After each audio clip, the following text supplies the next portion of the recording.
যে সিলেট মহানগর এবং সিলেটের আশেপাশের জেলাগুলো বা সিলেট জেলার কোনো নেতৃবৃন্দ কেউ অহেতুক বিমানবন্দরে ভিড় করবেন না, বিমানবন্দরে সেখানে যাবেন না।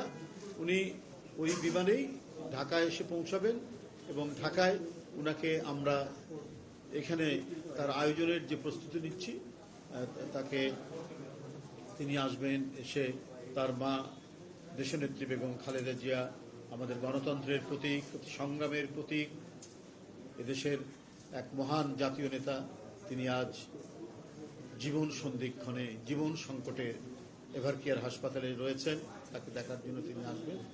দেখার পথে, দেখতে যাওয়ার পথে তিনি দেশবাসীর উদ্দেশ্যে শুভেচ্ছা ধন্যবাদ জানাবেন। তো সেই ক্ষেত্রে আমার মূল বক্তব্য হচ্ছে যে সিলেটের কোনো নেতৃবৃন্দ কর্মীরা সিলেট বিমানবন্দরে সেখানে উপস্থিত হবেন না এবং অহেতুক সেখানে ভিড় করবেন। এটি আপনাদের মাধ্যমে আমি সিলেটবাসী এবং সিলেটের বিএনপির যত নেতৃবৃন্দ রয়েছেন মহানগর, জেলা এবং আশেপাশের জেলার সকলকে অবহিত করব।